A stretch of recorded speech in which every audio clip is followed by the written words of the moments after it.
Hey, it is good to see you. It's Ryan here at DP Marketing.Services, author on the book on digital marketing for plumbing and HVAC contractors.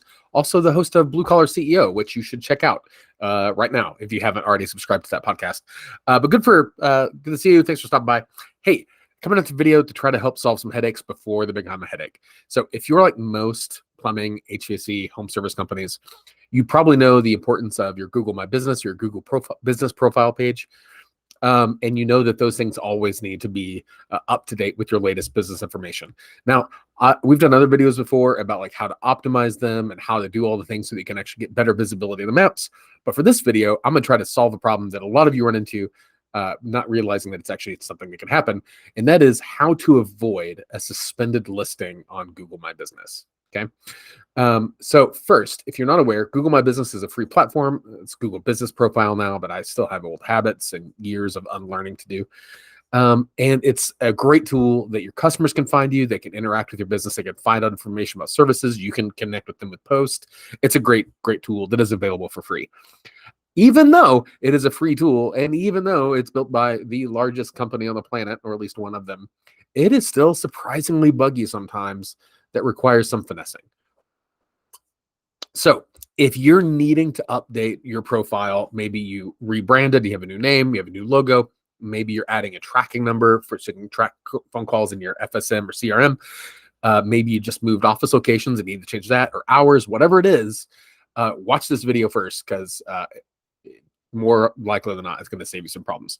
What we find a lot is a lot of guys we talk to, they're like, it's no big deal. It's an easy tool. I know how to use this tool. And obviously, like the guys we work with at DP are smart contractors. So I'm not saying they're not smart, but the issue is that they don't necessarily always know the bugs and the quirks that Google My Business has.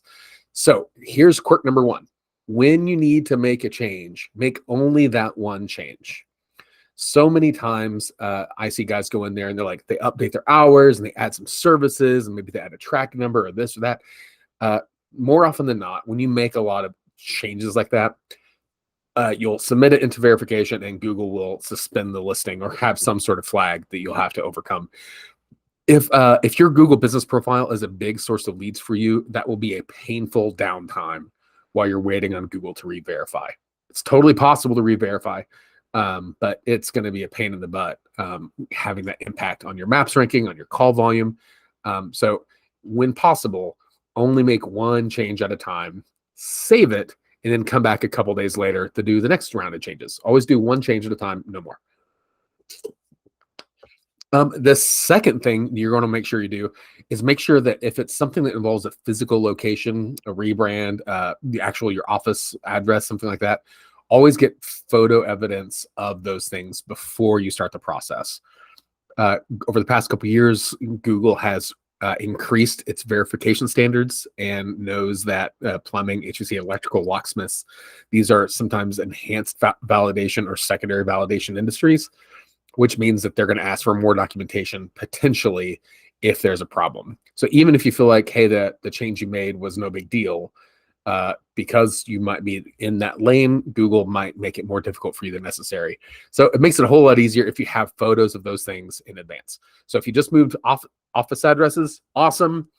Get a picture of like your logo on the door with the address, get it ready so that if you need to appeal that to Google, you have it ready. It's easy to go quickly, no big deal.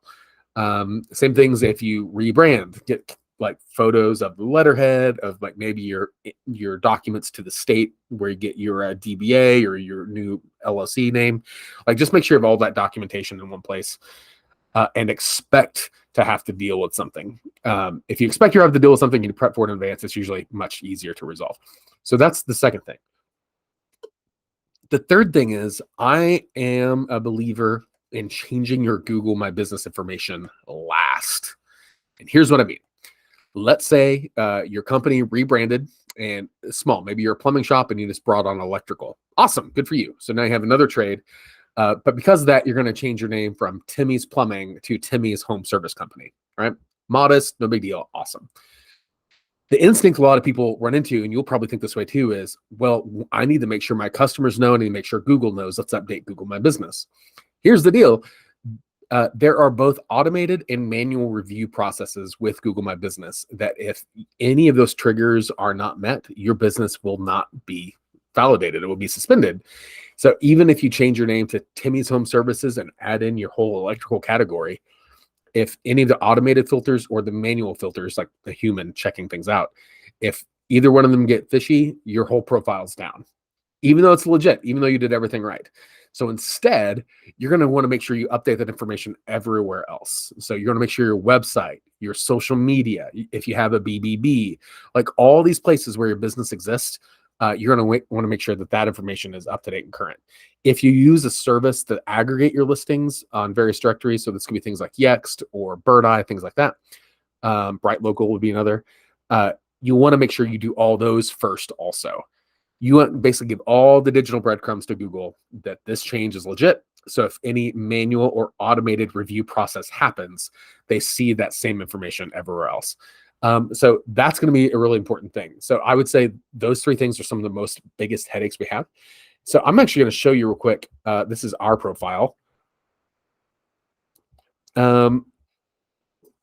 And the same thing, you're just going to want to make sure that all this information is up to cleat. So let's say I want to change our services, that we're doing something else, or we're adding a service area. Right now, we're just in the English speaking part of the world.